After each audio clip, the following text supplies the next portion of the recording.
අයිබෝවන් අපි අද විශේෂ මාතෘකාවක් පිළිබඳව යම් දෙයක් සඳහා තමයි සූදානම් වෙන්නේ. ඔයගලන්ට මේ හා සම්බන්ධිත දීර්ඝ සාකච්ඡා සහ කරුණු එක්රැස් කිරීම ඉදිරියේදී විශාල ප්‍රමාණයක් සිද්ධ වේවි. ඊට සාපේක්ෂව අද දවසේ අපි යම්කිසි සමාරම්භයක් තමයි ගන්න යන්නේ. මොකද මේ පටන් ගන්න පාඩම විශේෂයෙන් ඔයගොල්ලන්ට ලකුණු 25ක් හා සම්බන්ධිත වැදගත් කරුණු අන්තර්ගත වෙන එකක්. ඒ කියන්නේ ව්‍යාකරණ පේපර් එකේ රචනා ප්‍රශ්නයට සම්බන්ධිත අපි දැනගත යුතු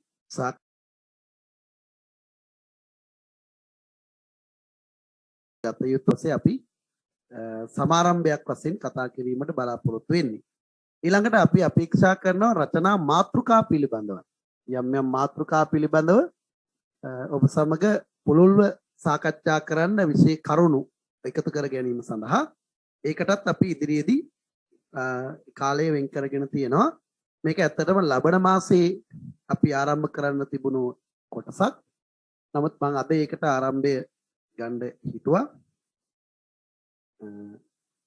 හෙම්බිරිස්සාව සහ කැස්ස කියන රෝග ලක්ෂණ පහළ වෙලා තියෙන නිසා කලින් මේක කළා තියෙන එක හොඳයි කියලා හිතුවා. එතකොට දැන් ඔයගලන්ට රචනාව හා සම්බන්ධිතව මෙන්න මේ රචනාව තමයි විභාගෙට එන්නේ කියන එක පිළිබඳව අපිට යම් සාකච්ඡාවක් කරන්න පුළුවන්. ඒ කියන්නේ අපි සාමාන්‍යයෙන් අපේ තියෙන අත්දැකීම් ගත්තොත් පසුගිය විභාග වලට සාපේක්ෂව තියෙන එතනදී අපට පේන එක දෙයක් තමයි සාමාන්‍යයෙන් ඔය පේපර් එකට විමසන්නේ රචනා සඳහා ගොඩක් වෙලාවට විමසන්නේ අපි නිරන්තරයෙන්ම ඒ පේපර් එක සකස් කිරීමට සමාසන්න කාලයේහි රටේ සමාජයේහි කතා බහට ලක් වෙලා තියෙන සාකච්ඡාවට බඳුන් වෙලා තියෙන විශේෂ මාතෘකා තමයි සාකච්ඡාවට බඳුන් වෙන්නේ. ඒ අනුව අපිට හිතන්න පුළුවන් ඔබ කවුරුත් දන්න පරිදි වසංගත රෝග පිළිබඳව ඒ වගේම විදේශීය ජාත්‍යන්තර තත්ත්වය සාමාන්‍ය රටකට කොහොමද බලපාන්නේ වගේ දේවල් ඊළඟට ආර්ථිකයේ බිඳ වැටීම ස්වයංපෝෂිත ආර්ථික රටාවකට යන එක කාබනික සහ අකාබනික පොහොර භාවිතය පිළිබඳව ඊළඟට මාර්ගගත අධ්‍යාපනය මේ කරන ඔන්ලයින් අධ්‍යාපනය පිළිබඳව මෙන්න මෙවැනි තේමා තමයි ගොඩක් වෙලාවට ඔයගොල්ලගේ රචනාවට එන්න ඉඩ තියෙන්නේ. ඒතර ඒකෙදි යම්කිසි විදියක විශේෂතාවක් අපිට හිතන්න පුළුවන් 2020 අවුරුද්දේ තිබුණු 2020 අවුරුද්දේ ඇති වෙලා තිබිච්ච කාලවකවානුව ඇති වෙලා තිබිච්ච ගැටලු ඇති වෙලා තිබ්බ ස්වභාවය මේ 21 ඇති වෙලා තියෙන ස්වභාවයටම බොහෝ දුරට සමානයි. ඒ නිසා ගොඩක් වෙලාවට ඔයගලට මේ පේපර් එක ආදර්ශයක් වශයෙන් ගත්තාම ඒ පේපර් එකට බොහෝ දුරට සමාන රචනා මාතෘකා ගොඩක් වෙලාවට සාකච්ඡාවට ලැබෙන්න ඉඩ තියෙනවා. ඒ නිසා මම හිතනවා ඔයගොල්ලන් විශේෂයෙන් මේ ගැන සැලකිලිමත් වෙමින් විශේෂ සැලකිල්ලක් මේ සම්බන්ධයෙන් දක්වලා තමයි ඔයගොල්ලන්ගේ රචනාවලට සම්බන්ධිතව කරුණු එක්රැස් කරගන්න ඕනේ. හරි? ඒ නිසා අපි අර පසුගිය අවුරුදු වල වගේ සමහර විට මොනවද එන්නේ කියලා නොදැන වැඩසටහනකට යන්න අවශ්‍ය වෙන එකක් නැහැ. මොකද එන්නේ මොනවද කියන එක ගැන අවබෝධකින් ඕගලන්ට පුළුවන් මේකට සම්බන්ධ වෙන්න කියන එකයි මගේ අදහස.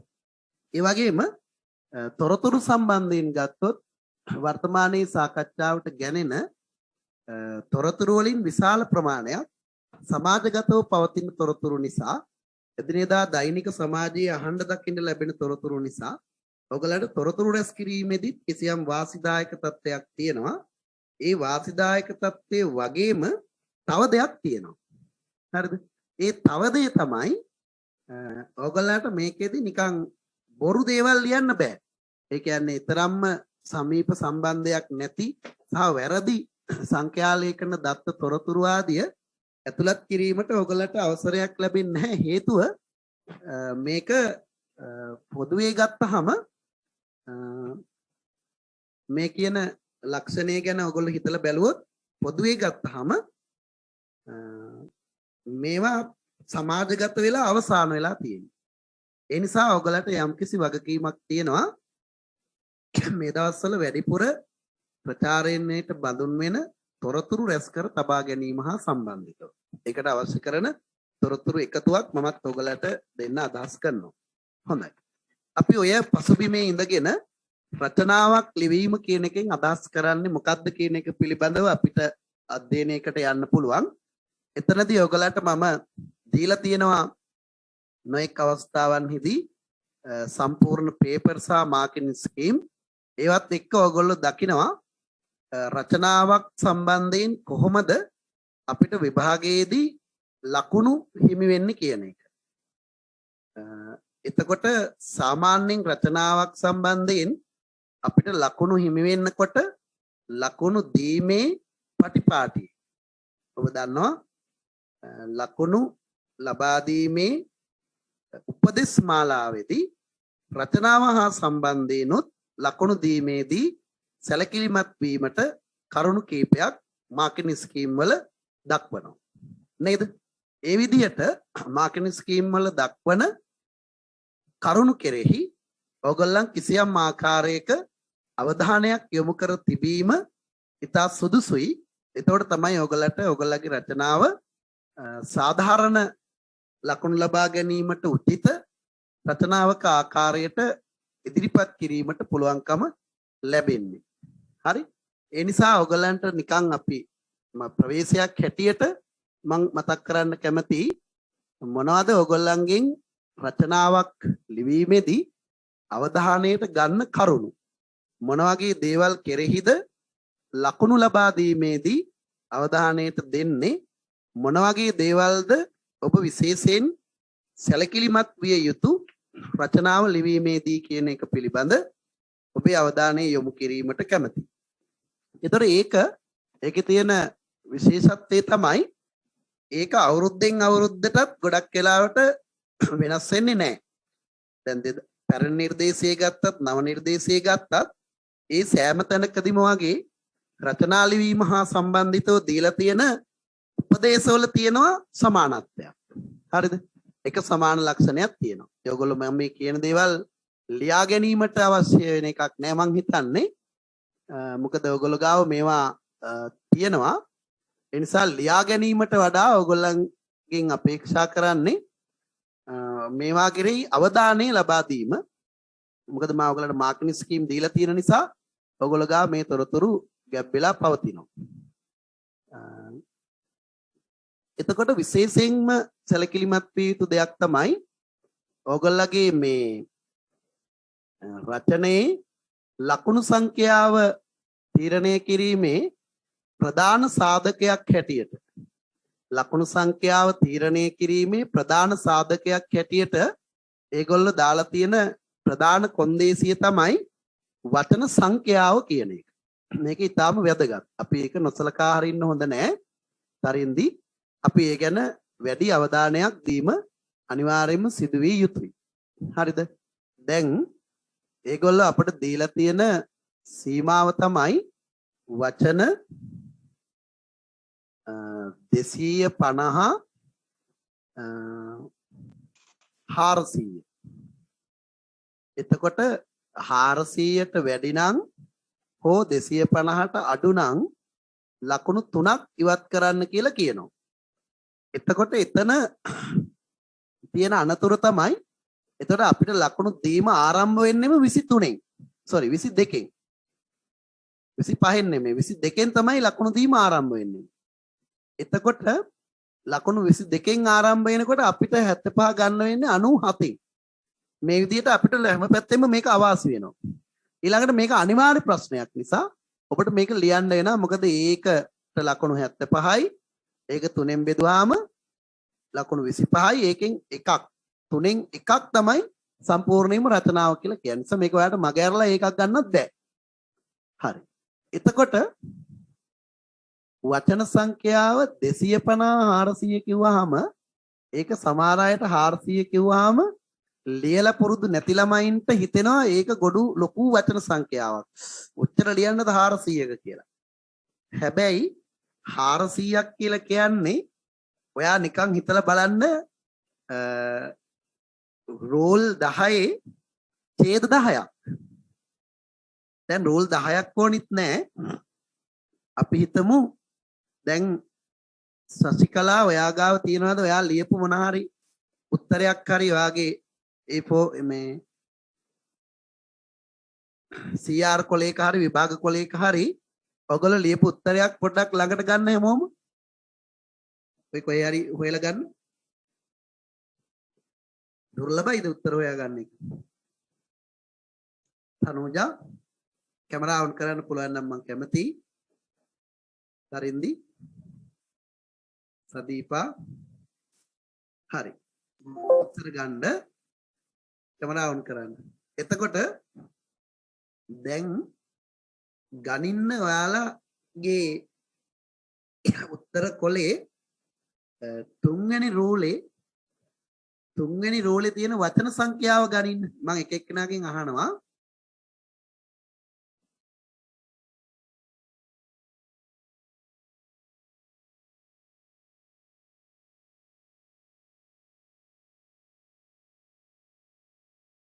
කැමරාව ඔන් කරන්න.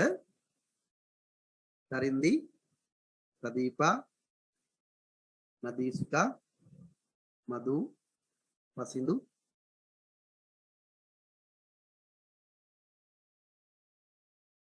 හරි. මම කිව්වේ ඔයගලගේ උත්තරේ තුන්වෙනි රූලේ තියෙන වචන සංඛ්‍යාව ගන්න. සිහාර කීයක් තියෙනවද? 6ක් තියෙනවා. 6යි. සසිකා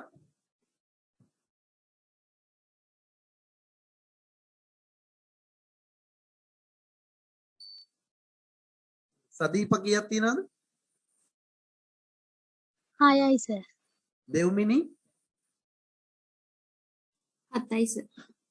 7යි. පසිඳු 7යි සර්. දුලංජලි 7යි සර්. තරින්දි 7යි සර්. 8යිද 7යිද? 7යි. 7යි. නදීසිකා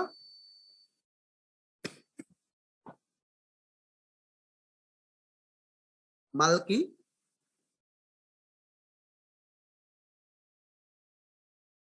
හරි. මම නම් කියා ගියොත් ගොඩක් වෙලා ඒ කවුරු හරි තව කීප දෙනෙක් කියන්න. 6යි සර්. 6යි. කවුද 6? සඳුනි කීයද? මිහිරි හිරුනි සසිනි ඔයගොල්ලෝ කතා කරන්නකො. දිල්රුක්ෂි 7යි සර්. 7යි. සචිනි 8යි සර්. මහිමි නෙත්මිනි ඔය ඉන්නේ රෑන මිනිමිනි පොඩි ඉරේස් කියලා ඉවද මදුරංග 7යි සර්. කවින්දි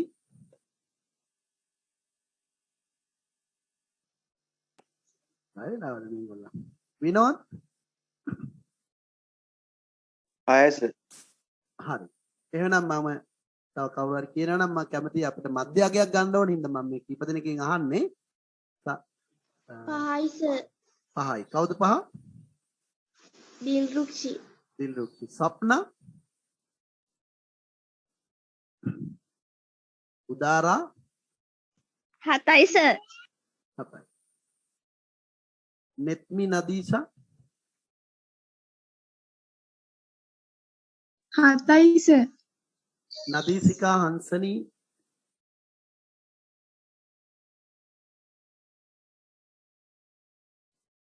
උත්තරයක් හොයාගන්න බැරි වුණාද? උමායා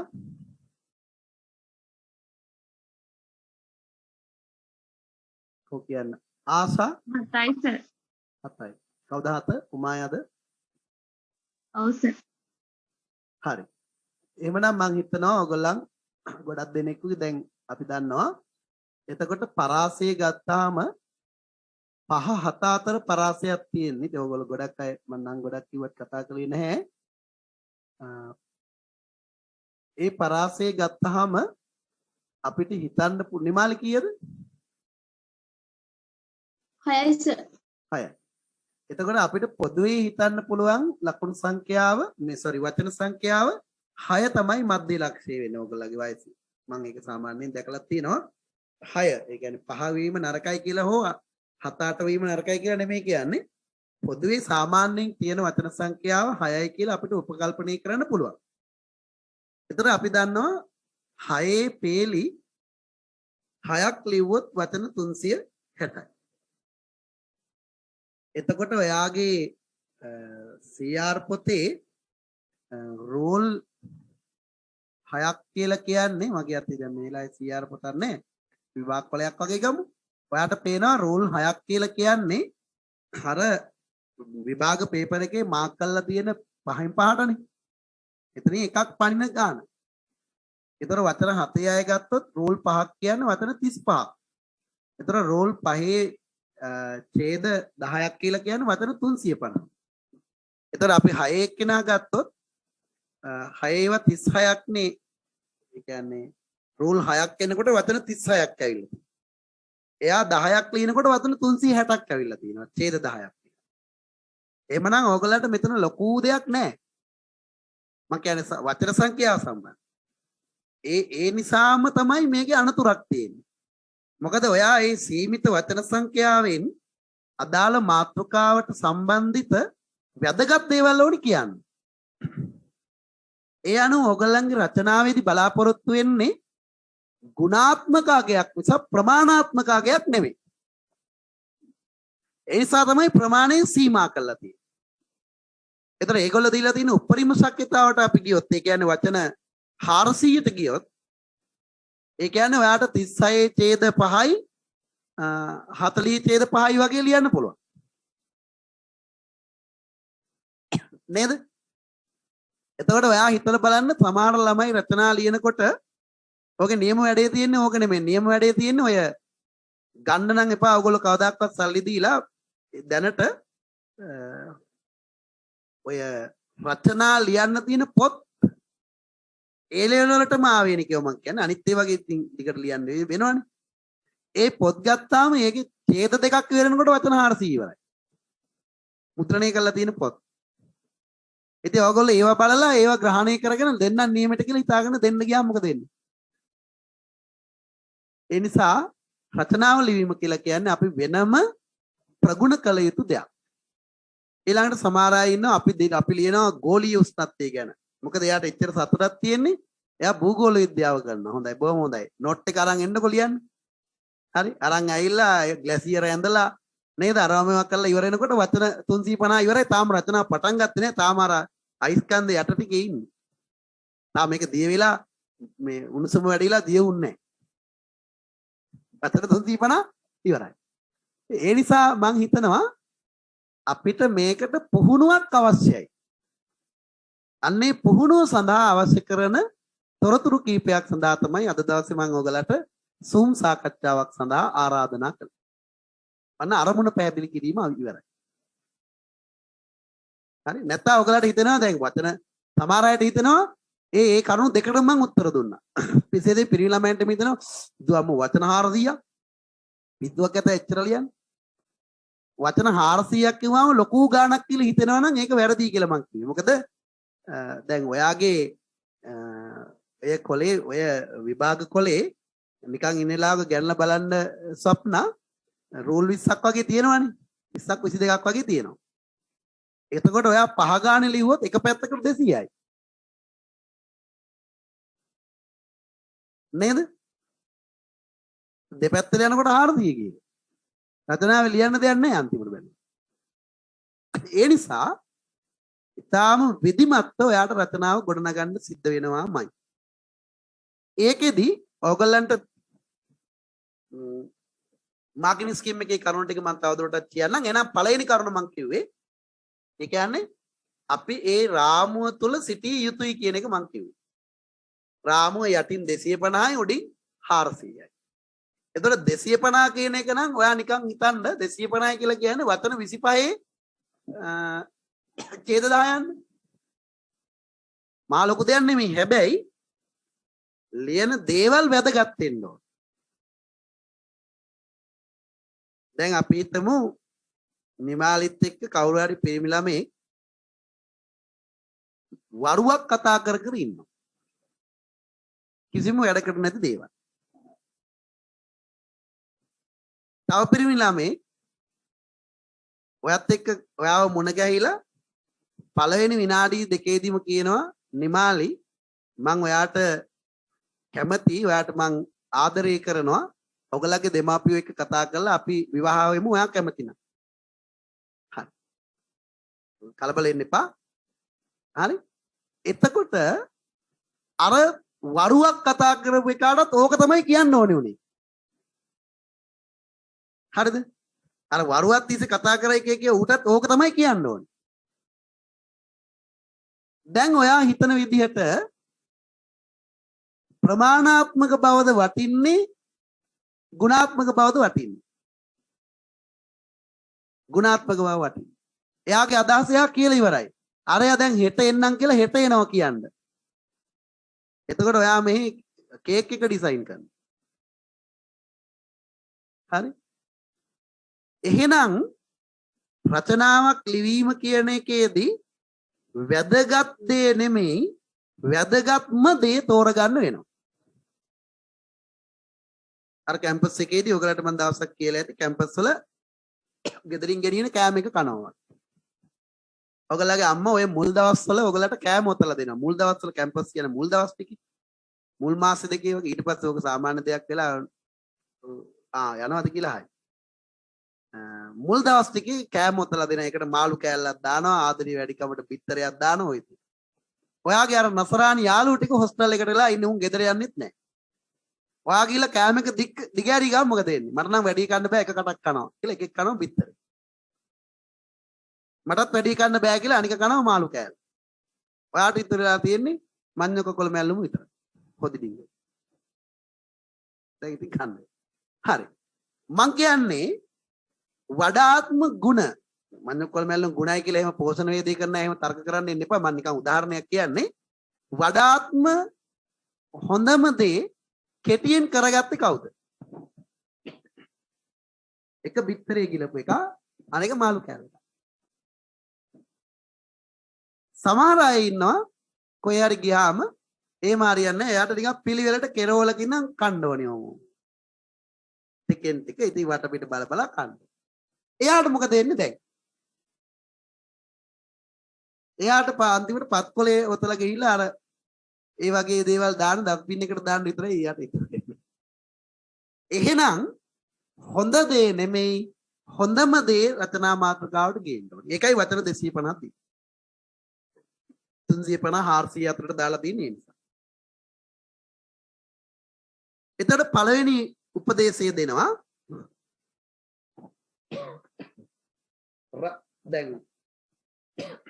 මෙතන තියෙන භයානක දේ තමයි අර උපදෙස් දෙන්න කලින් තමයි කියලා තියෙන්නේ 250ට ඔයගොල්ලෝ මාර්කටින් ස්කීම් එක ඇති 250ට අඩු නම් හෝ වැඩි නම් 400ට වැඩි නම් ලකුණු සංඛ්‍යාව අඩු කරන්න කියලා උඩින් කියලා තියෙන්නේ. ඒක කළා තමයි අනිත් එකට එන්න කියලා තියෙන්නේ. දැක්කද නේද මාර්කටින් ස්කීම් එක? ඒකට බැලුව බැලමට පේනවනේ. හරි. කැපුවා. තුනක් අයින් කළා තමයි එන්න කියලා තියෙන්නේ. ලකුණු දෙන්නම පටන් ගන්න කියලා තියෙන්නේ. ඊට පස්සේ මොනවටද දෙන්නේ? රචනයේ සඳහා තෝරාගත් මාතෘකාව යටතේ ප්‍රමාණවත් ලෙස කරුණු ඒක රාශී කර. එම කරුණු සංවිධානාත්මකව ඉදිරිපත් කිරීම. කරුණු වල පැහැදිලි බව.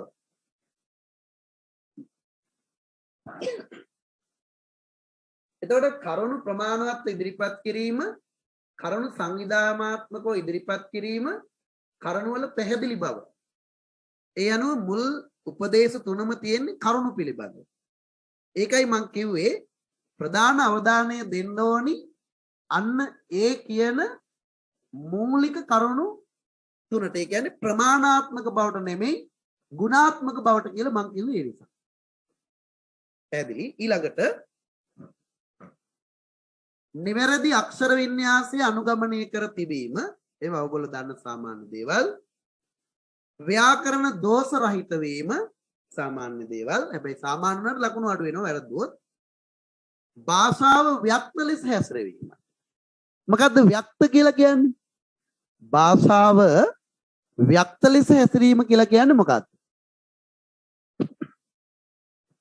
භාෂාව හසුරවනකොට අපිට පුළුවන් මේ භාෂාව භාෂණ ව්‍යවහාරයෙන් සමහර අය ලියනවා රචනාව ලියන ගම. ඒගොල්ලෝ දන්නේම නැතුව ඒගොල්ලෝ එනවා භාෂණ ව්‍යවහාරයට. දැන් උදාහරණයක් හැටියට මිනිස්සු එක ගොඩේ මැරලා වැටෙනවා මේ රෝගේ කොතරම් දරුණුද කියලා හිතාපල්ලා මිනිසුනේ කීකෑම සමහර අය රචනා ලියනකොට ලියනවා. ආවේග වෙලා ආවේශ වෙලාවක්. ඒ ලක්ෂණය අනිවාර්යයෙන්ම ඔයගොල්ලෝ ගාව නැතුව ඇති කියලා මම හිතනවා ගොඩක් අය ගාව තියෙනවා. ඕක වැඩියෙන් තිබුණා ඔය 2009 2010ෙම රණවිරු ගාය හැදිලා ලියන්න පටන් ගත්තාම අපේ දේශයේ බේරා ගන්නා උතුම් රණවිරුවන්ගේ කියා ලියලා අන්තිමට කොටින්ටත් බැලලා සමස්ත දෙමළ මිනිස්සුන්ටම බැලලා ඒ රචනාව අස්සේ යුද්ධ සම්පූර්ණයෙන්ම කළා දිනවා. පෑරෙනුත් ඇනලා සමහර තැන්වල. ඒක නෙමෙයි රචනාව ලිවීම. ඒතර ව්‍යක්තභාවය කියලා කියන්නේ ඒ සාමාන්‍යයෙන් පවතින භාෂාවේ ලේඛන ව්‍යවහාරය අනුගමනය කිරීම. අපි ඒකට කියනවා පරිමිත ව්‍යවහාරය කියලා. ඒ කියන්නේ කාටත් පොදුවේ පිළිගත හැකි භාෂා ව්‍යවහාරය අනුගමනය කිරීම. හරි? ඒකට අපි ඕගොල්ලෝ ලියන රචනාවලදී සහ ඔයාට ඒකට ලැබෙන ආදර්ශනවලදී ඕගලන්ට උදව් ගන්න පුළුවන්. ව්‍යක්ත ලෙස හැසිරවීම. භාෂාව ව්‍යක්ත ලෙස හැසිරවීම. ඒකෙදි තව දෙයක් තමයි සදීපා දැන් අපි දකිනවා සමහර ළමයි ඔය ඕගලට ඔය සාමාන්‍ය පෙළ කාලේ ඔය හානි වෙන්නේ ඔය කාලේදී ගුරුවරයයි ඕගොල්ලෝ ඔක්කොම යටින් ලියනවා රචනාව ලියලා මගේ රට සියලු අතුරු ඒවයින් දුරු වෙලා යහපත් රටක් වේවායි පතමි කිව්වම අර ගුරුවරයා කියන මිනිහා ඒකට යටින් හරියක් දාලා ලකුණු දෙනවා. ඉතින් ඔයා හිතනවා පතමි කිව්වම හරි කියලා. ඉතින් හරි දීලානේ. එහෙම නැත්නම් ඔයගොල්ලෝ ලියනවා ඒ පතමි කියලා ලියන්නේ නැතුව සමහරලාට ලියනවා ස්වභාව ධර්මය දිනේවා කියලා ලියලා ඉරක තිතකි දාලා දෙනවා. දුන්නාම සර් දන්නෙත් නැහැම ලියලා තියනවා කියලා මිනිහා හරියක් දාලා ලකුණු දෙනවා. ඔයා හිතනවා එහෙනම් ඒක හරි.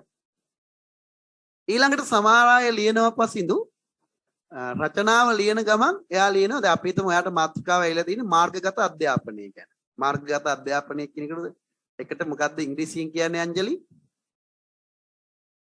online education. online education.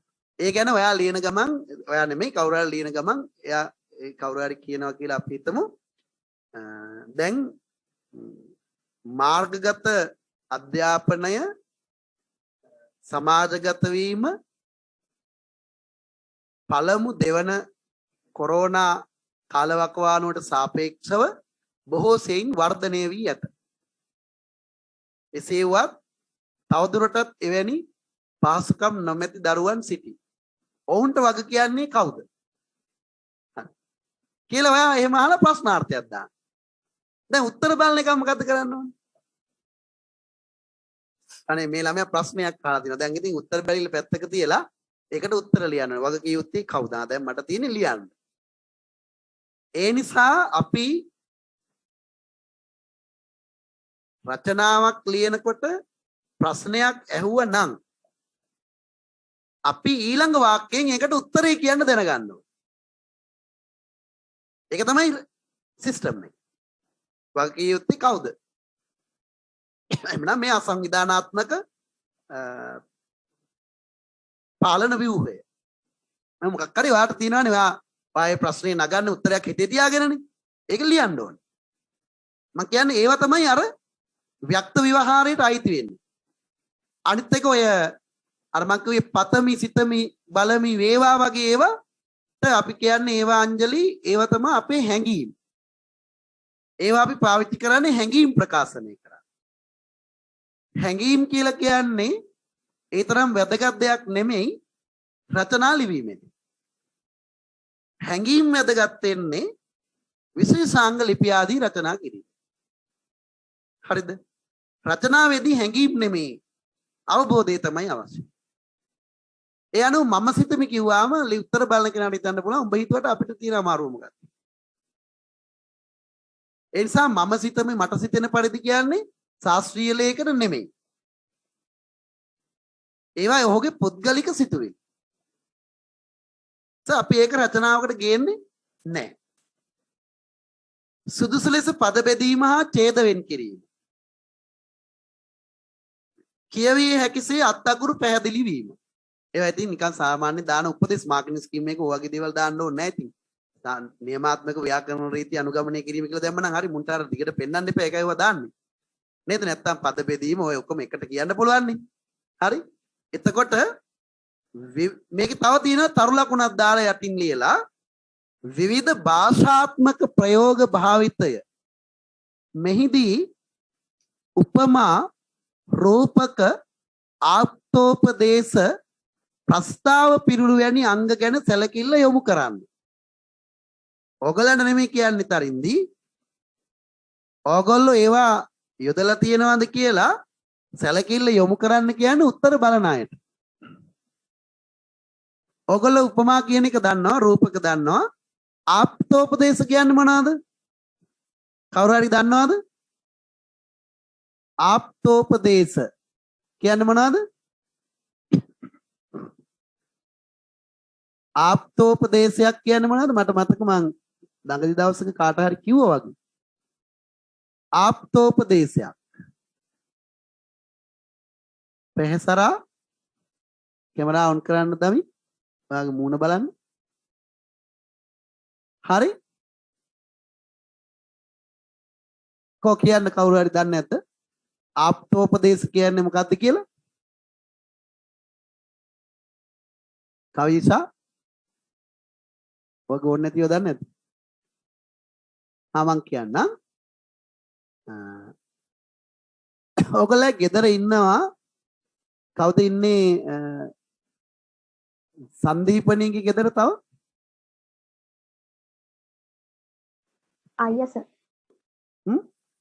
අයියා. එයා විතරද? ඔව්. දෙව්මිනිට කවුද ඉන්නේ? ගෙදර තව කවුද ඉන්නේ?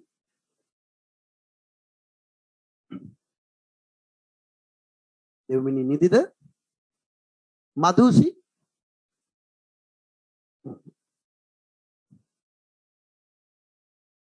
මේ ඉන්නේ තාත්තා. මේ ඉන්නේ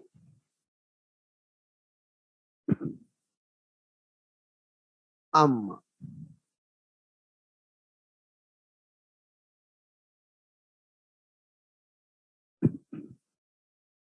හරිද? මේ ඉන්නේ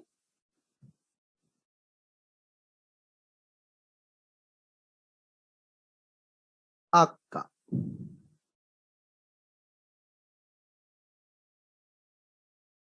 මේ ඉන්නේ අක්කා. මේ ඉන්නේ ඔයා.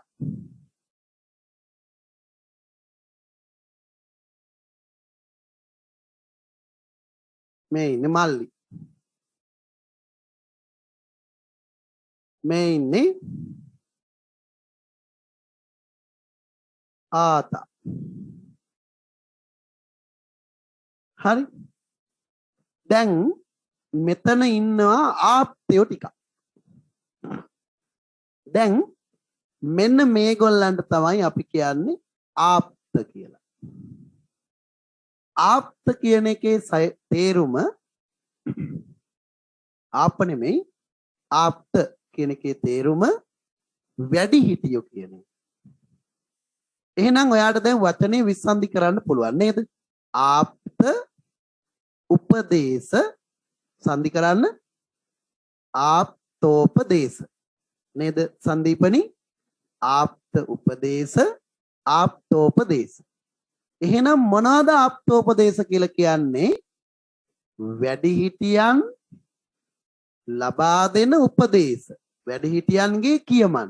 හැබැයි ඒකේ තව දෙයක් තියෙනවා. ඒක හරියටම කියනවා නම් එතන තියෙන්නේ මෙන්න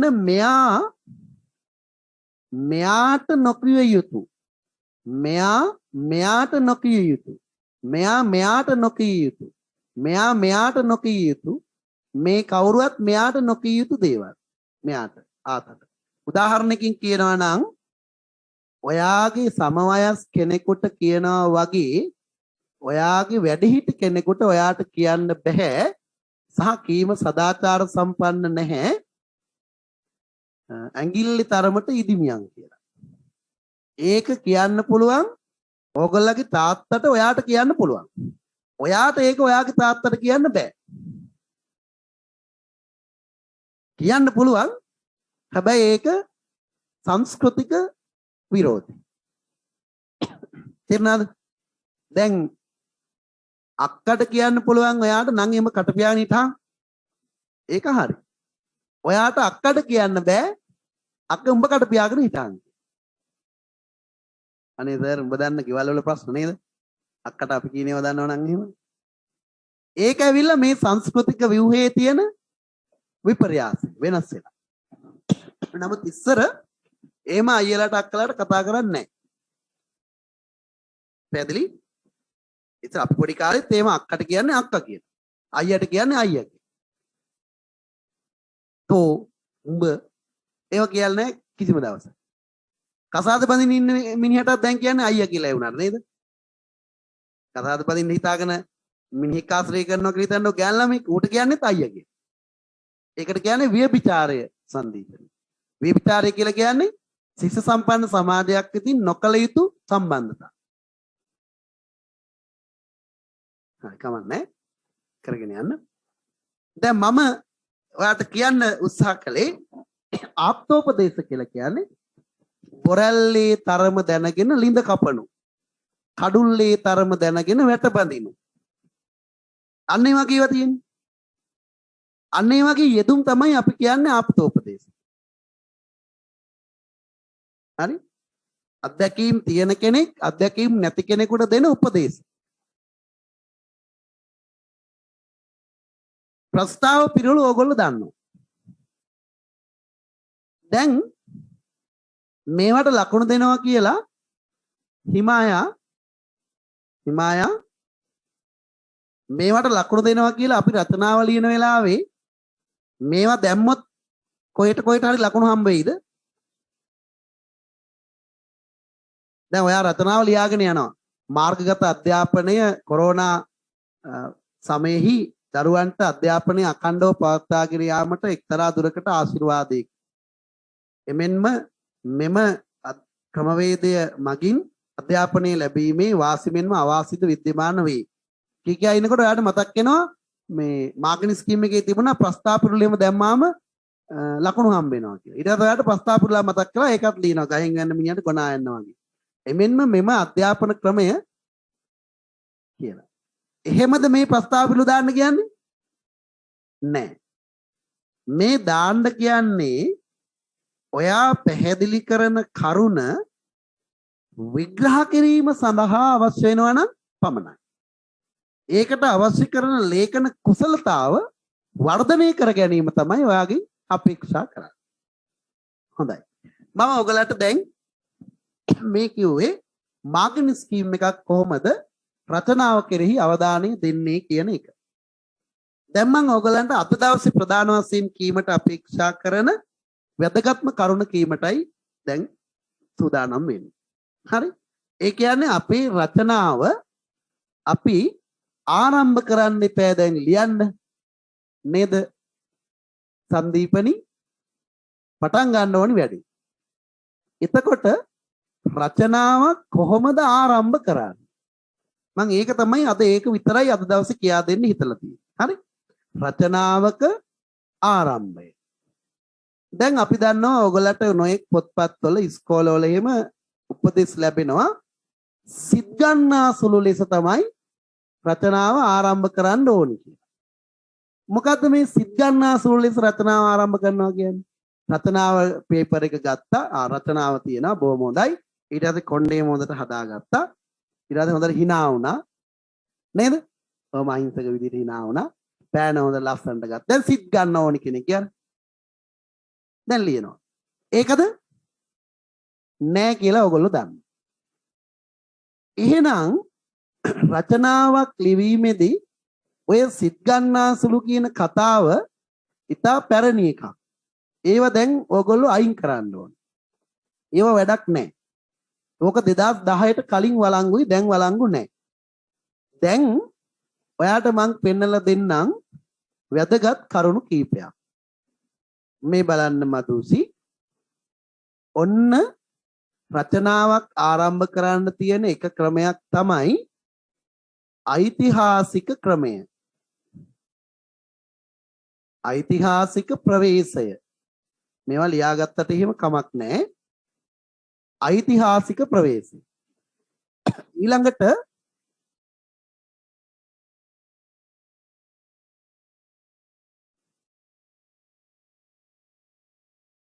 වර්ණනාත්මක ප්‍රවේශය. ඊළඟට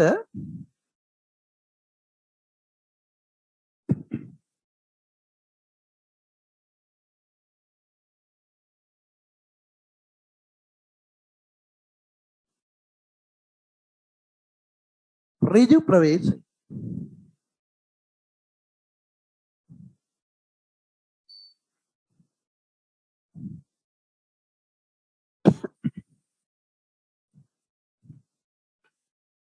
ඓතිහාසික ප්‍රවේශය, වර්ණනාත්මක ප්‍රවේශය, ඍජු ප්‍රවේශය. මෙතනින් ඕගොල්ලන්ගේ විභාගයට වඩාත්ම සුදුසු ක්‍රමවේදය තෝරා දීම තමයි අද දවසේ මගේ මේ කෙටි සාකච්ඡාවේ මම අපේක්ෂා කරන්නේ. හරිද? රචනාවක් ලිවීම කියන එකේ ප්‍රධාන දෙයක්. එතකොට මම ඔයගොල්ලෝ මේක ලියා ගන්න ඇති.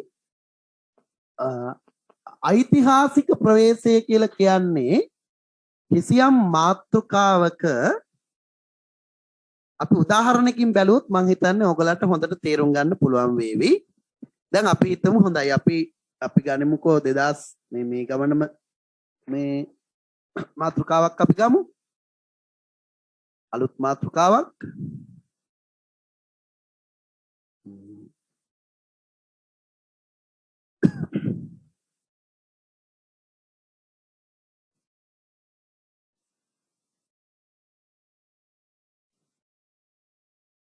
මෙරට පාසල් ශිෂ්‍යයන්ගේ නව නිපැයුම් ජාතික ආර්ථිකයේ ශක්තිමත් කිරීමට යොදා ගැනීමේ යෝග්‍යතාව. ඔන්නෝම මාතෘකාවක් දුන්නා. දැන් මේකට ඓතිහාසික ප්‍රවේශයක් ගන්න කෙනෙක්. එහෙම නැත්නම් අපි අර කලින් කිව්ව මාර්ගගත අධ්‍යාපනය වගේ එකක්ද? මේ වගේ මාතෘකාවක් මේ ගමනේ නැහැ. අපි ඒ නිසා මේ ගමන ටිකක් ගැළපෙන එකක්ම ගමුකෝ උදාහරණ වලට. මාර්ගගත අධ්‍යාපනය ඵලදායී ලෙස යොදා ගැනීම. වගේ මාතෘකාවක් ආවොත් මේක පටන් ගන්න එක්කෙනා පටන් ගන්න පුළුවන් මානව ශිෂ්ටාචාරය ආරම්භ වූ අවදියේ සිට අධ්‍යාපනයේ මිනිස් ජීවිතය හා බැඳී පවතිනා වූ වැදගත් අංගයකි. ඈත අතීතයේ මිනිසා අධ්‍යාපනය ලැබුවේ අත්දැකීම් වලින් පමණයි. ඔවුන් ක්‍රමක්‍රමයෙන් භාෂාව නිපදවාගත් පසු පූර්ව පරම්පරාවේ දැනුම ගබඩා කොට තැබීමට රැස් කොට තැබීමට පුරුදු පුහුණු වුණා. අන්නේ පුරුදු පුහුණු වීමේ ප්‍රතිඵලයක් වශයෙන් සහ ඒවා විධිමත්ව ඊළඟ පරම්පරාවට දායාද කිරීමේ ක්‍රමවේදයේ යටතේ අධ්‍යාපනය නැමැති මාතෘකාව ප්‍රවේශ වුණා.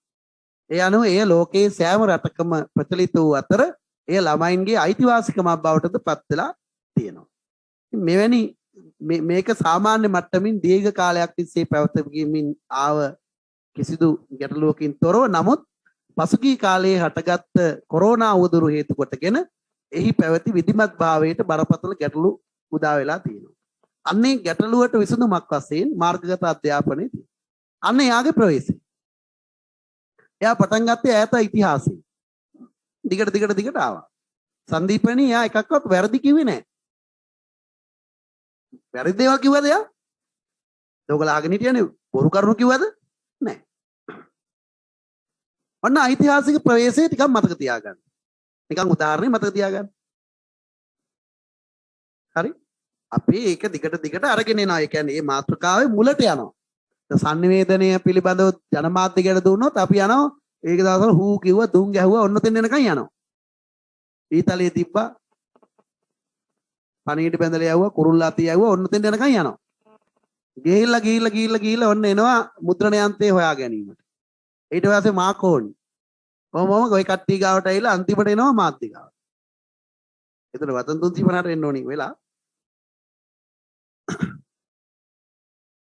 එන ඓතිහාසික ක්‍රමය කියලා කියන්නේ යම්කිසි මාතෘකාවක ඉතිහාසය පිළිබඳව සම්බන්ධයි ළමයි පුරුදුලා ඉන්න එහෙම ගුරුවරුත් පුරුදුලා ඉන්න.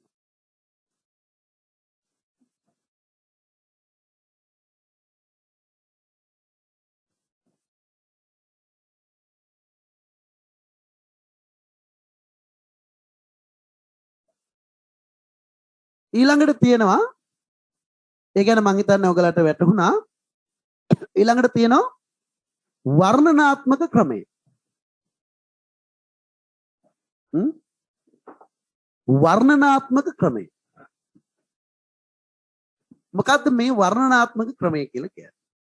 වර්ණනාත්මක ක්‍රමය කියලා කියන්නේ දැන් මේ අපි හිතමු ඔය මාර්ගගත අධ්‍යාපනය දුන්නා ඊට පස්සේ මේ පුංචි සමනලුන් වැනි කුඩා දරුවන් සුදු වතින් සැරසී පොත් බෑගේ කරේ තබාගෙන මල්වට්ටිය අතෙහි දරාගෙන පාසලට ගියේ සොඳුරු අතීතයේ සිහිපත් වී මීදුම් ගලාගෙන එන සොඳුරු උදෑසන යාමයන්හි නේද මවගේ දෙපා වැඳ ආශිර්වාද ලබාගත් කුඩා දරුවන් අකුරු කරන්නට පාසල් ගියේ සොඳුරු සමය ඔන්න වගේ වලියලා ඒට ඉතා රුදුරු බිහිසුණු විපතක් මෑතදී සිදු වී ඇත.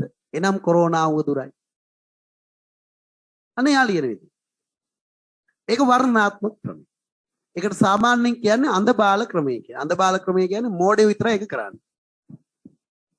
රචනා ලියනකොට. ඒවා හොඳයි ඔය පත්තරවල විශේෂාංග ලිපියෙම ලියන්න. හැබැයි කාට හරි හිතෙන්න පුළුවන් ඒක මාර ලස්සනයි නේ උනාට. හරි? දැන් ඔයිටත් වඩා ඔන්න අගය කළා ලිව්ව හැකි. ඈත ගිරිශිඛරයන්ගෙන් ගලා බස්නා සුදුවන් දිය ධාරාවන් වැනි සුදු පැහැති ඇඳුමින් සැරසුණු මල්වන් කුඩා දරුවෝ අන්නේම ලිව්ව හැකි. නේද? මේකට කියන්නේ වර්ණනාත්මක ක්‍රමය. මේ ක්‍රමය තියෙන්නේ අර පූජාවලිය වගේ පොත්වල හේතුව මේක ලියන්නේ අකුරු දන්නේ නැති අයට අහගෙන සිටීම සඳහා. අහගෙන ඉන්න ආස හිතෙන්ද ලියන්නේ. බුද්ධිමත් අයට නෙමෙයි. එතකොට සමාජයේ ඉන්න වැඩි දෙනෙක් බුද්ධිමත් අය නෙමෙයි හින්දා විශේෂයෙන් ළමයි ඒගොල්ලන්ට හිතෙන්න පුළුවන් මේක නම් නියමයට ලියලා කියලා. ඕගොල්ලෝ අතරත් ඉන්න පුළුවන් එහෙම හිතෙන අය. ඒක නියමයිනේ. මිහිඳුම් සලු වල පවතිනා වූ සුදා ධවල වර්ණයෙන් සැරසුණු මල්වන් කුඩා දරුවෝ සුපිරියට දීලා තියෙනවා. අන්න සිංහල කියලාම ආට හිතෙන්න පුළුවන්. හරි? එතකොට අපි දන්නේම නැතුව ඔය වර්ණනාවට අපේ වචන වලින් 40ක් 50ක් ගිහිල්ලා තියෙනවා. හරිද? හැබැයි අපි තාම මාතෘකාවට ආවද? නෑ තාම ළමයා ඉස්කෝලේ යනවා. තාම මවගේ දෙපා වඳිනවා. තාම අරේ ගිරිසිකරයන්ගෙන් දියඇලි ගලා හැලෙනවා. තාම මීදුම් බානවා. වචන 150ක් විතර ඉවරයි. ඔය හාමුදුරුවරුගෙන් සමහර හාමුදුරුවරු උපාසකම්මලගේ හිත දිනා ගන්න ඔය වගේ ක්‍රම පාවිච්චි කරනවා. ඔයගොල්ලෝ දැකලා ඇති. ඒගොල්ලෝ නිකන් ඔය එක එක ඒවා වාචාලකමට එක එක ඒවා ලස්සනට කියනවා. ඉතින් උපාසකම්මල වඳිනවා. ෂෝක් එකට කිව්වා. ඇඟේ මේවා මතු වුණාම මේ මයිල් කෙලින් වුණා. ෂෝක් බන ඩිංග. හැබැයි ඕක අහලා මිනිහා වෙනස් වෙනවද? ගෙදර එන්නේ ඒ බිහිදුණු ආච්චිම නෙමෙයිද? ගෙදර එන්නේ තේ දුෂ්ට ආච්චිම නෙමෙයි දර බණේ අහලා. ආයිත් ඇවිල්ලා පටන් ගන්න නතර කරපු තැනින් දුෂ්ටකම් ටික නෙමෙයිද මිනිස්සු. එහෙනම් ඒකෙන් වෙනසක් වෙලාද? වෙනසක් වෙලා නැහැ. ඉතින් එහෙනම් ඔයගලට තේරෙනවා ඒ ක්‍රමය පාවිච්චි කරන්නේ අර හැඟීම් වලින් යුතු පිරිසව ග්‍රහණය කර ගැනීම සඳහා. ඒක බුද්ධි ප්‍රභාවයක් තියෙන ක්‍රමයක් නෙමෙයි. දැන් මෙන්න මේක රටටම කියන්න දැන් මට අවස්ථාවක් ඇවිල්ලා තියෙනවා. මම ඒ ගැන සතුටින් ඉන්නේ. දැන් ලබන මාසේ 15 වෙනිදාන් වගේ පස්සේ ජාතික රූපවාහිනී පැයක සජීවී දේශනයක් තියෙනවා. දිනපතා වගේ ඇයිද කොහොමද යන්නේ කියලා මම දන්නේ නැහැ. මට පැය 20ක වගේ කාලයක් තියෙනවා. සම්පූර්ණ විෂය නිර්දේශය ගැන වැදගත් තොරතුරු කතා කරා. එතකොට ඒක ජාතික වැඩපිළිවෙලක් අධ්‍යාපන අමාත්‍යාංශයෙන් ඒක තමයි ළමයින්ට දීලා තියෙන උත්තරේ. ඒ උත්තරේ දෙන්න සිංහල විෂයේදී මාව තෝරා ගැනීම ගැන මම ඒගොල්ලන්ට විශේෂයෙන් කෘතඥ වෙනවා. මොකද මම ඒගොල්ලන්ගේ කඳවුරේ කෙනෙක් නෙමෙයි. ඔයගොල්ලෝ කවුරුත් දන්නවා මම ඔය හැම එකටම විරුද්ධ බව. නමුත් මේ වෙලාවේදී ළමයින්ට ඇත්තටම වැඩක් වෙන්න නම් වෙන්න ඕනි මොකද්ද කියන එක ගැන ඒගොල්ලෝ හොයලා බලපු විමර්ශනීය ප්‍රතිඵලයක් විදිහට තමයි මම එතෙන්ට යන්නේ. ඒ නිසා මම හිතනවා ඔයගලටත් ඒකෙන් තහවුරු වීමක් වෙනවා. ඔයගොල්ලෝ ඉගෙනගෙන තියෙන දැන්ටත් ඔයගලට බය වෙන්න දෙයක් නැහැ. ඔයගොල්ලෝ මේ ක්‍රමවේදය ASCII ඉන්නවා නේද? එතකොට එතෙන්දි මම විශේෂ තැනක් මම හිතන්නේ පැය දෙකක විතර කාලයක් රචනාවට දෙනවා. එතෙන්දිත් මම මේ කියන කරුණු ටික මතක් කරනවා හැමෝටම වගේ. හැබැයි ඕගලන්ට වගේ ඒගොල්ලන්ට වෙනස් වෙන්න බැරි වෙයි. දැන් ළමයි කටපාඩම් කරලා ඉන්නවනේ ගොඩක් ඔය කාලකන්ණි ගුරු ජාතියක් ලෝකෙ ජීවත් වෙනවා. ඒගොල්ලෝ ඕගලන්ට දෙනවා කටපාඩම් කරන්න රචනා. ඉතින් ළමයිව කටපාඩම් කරගන්න. ඒක ඕගොල්ලන්ට කවදාකවත් ඒකෙන් ගැලවීමක් නැහැ. විනාශය අත්පත් වෙනවා. හරි? දැන් ඕගොල්ලෝ දන්නවා වර්ණනා කර කර ඉන්න වෙලාවක් නැහැ. වචන 350 පෙන්නාම ලකුණු කපනවා. 250ට කොහොමත් අඩු වෙන්නේ නැහැ. වර්ණනාම තියෙනවනේ 250. හරි. ඊළඟ ක්‍රමය තමයි ඍජු ක්‍රමය. ඍජු ප්‍රවේශය. දැන් ඔයගොල්ලෝ මගේ chart එක බැලුවොත්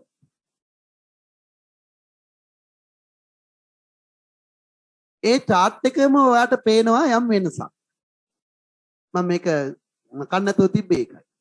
දැන් බලන්න ඓතිහාසික ප්‍රවේශය ලියන්න මට මෙච්චර ඉඩ ගියා. වර්ණනාත්මක ප්‍රවේශය ලියන්න මට මෙච්චර ඉඩ ගියා.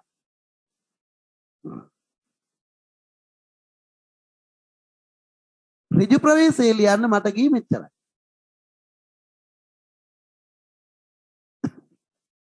එතනම තියෙනවා විශේෂයක්. දැක්කද? එතනම තියෙනවා මාතෘකානුකූල බව. එතනම තියෙනවා ඔයා වචන 350ට උපරිම සාධාරණයක් ඉටු කරන්න යන බව. තේරුණාද සංදීපනි? ඔයා වචන 350ට උපරිම සාධාරණයක් ඉටු ගන්න නැත්නම් ඕගොල්ලෝ නිකන් අනම්මනම් වලට දැන් ඔය නිකන් අපි දකින්නවානේ ඔය මේ දවස්වල ඔය පොඩි ළමයින්ට තියෙන එක එක පන්ති ඔන්ලයින් වල එහෙම අපි දකින්නවා. දැක්කාම ඒ ගුරුවරුන්ගේ නම්බර එක හොයලා ඒගොල්ලන්ට කතා කරලා ඒගොල්ලන්ට සිංහල ටිකක් එහෙම උගන්වන්න දෙනවා. සිංහල ගුරුවරු නෙමෙයි. ඇයිද කියනවා නම් ඒගොල්ලෝ ඒ කාලයෙන් වැඩි ප්‍රමාණයක ඒ කාලේ විශාල වශයෙන් අපත යවන එක දේවල් කියමින්. නේද? ඔයා රචනාවටත් මෙන්න මේ වගේ දෙයක් කරනවා. ඒ නිසා ඕගලන්ට ඍජු ක්‍රමය කියන එක ප්‍රගුණ කිරීම ඉතාම වැදගත් දෙයක් වෙනවා. මම ඔයාලට ඒක පැහැදිලි කරන්න ඕනි දැන් උදාහරණයකින්. දැන් අපි දැක්කා අපිට ලැබුණේ මාර්ගගත අධ්‍යාපනයේ කාලීන අවශ්‍යතාව පිළිබඳව. එතනදී අපි කිව්වා ඓතිහාසික ප්‍රවේශයේදී මානව ශිෂ්ටාචාරය ආරම්භ වුණේ අධ්‍යාපනයේ කේන්ද්‍ර කොටගෙන ඔන්න ඔය වගේ දේවල් ටිකක් අපි කිව්වා. කියලා අපි දිගට ඒක ඔස්සේ අපේ ගමන අරගෙන ආවා. අපි ඒක ඔස්සේ දිගට ගමන අරගෙන ඇවිල්ලා ඊට පස්සේ අපි යන්තම් වචන 50ක් 60ක් විතර වැය කළා අපි ආව මාතෘකාවට. වර්ණනාත්මක ක්‍රමයේදී ඔය හතර අතේ අපි ගගා හිටියා හඳ ඉර හඳ තාරකා අරුන්දති තරු දියඇලි ගංගා ඔය ගැන කී කියා සතුටින් හිටියා. ඔන්න අන්තිමට මාතෘකාවට ආවා. මේක එහෙම නෙමෙයි අංජලි. මේකෙදි අපි පටන් ගන්න මෙහෙමයි. මාර්ගගත අධ්‍යාපනය යනු තාක්ෂණික මෙවලම් භාවිත කරමින් අධ්‍යාපන ක්‍රියාවලිය දුරස්තව පවත්වාගෙන යාමේ ක්‍රියාවලියයි.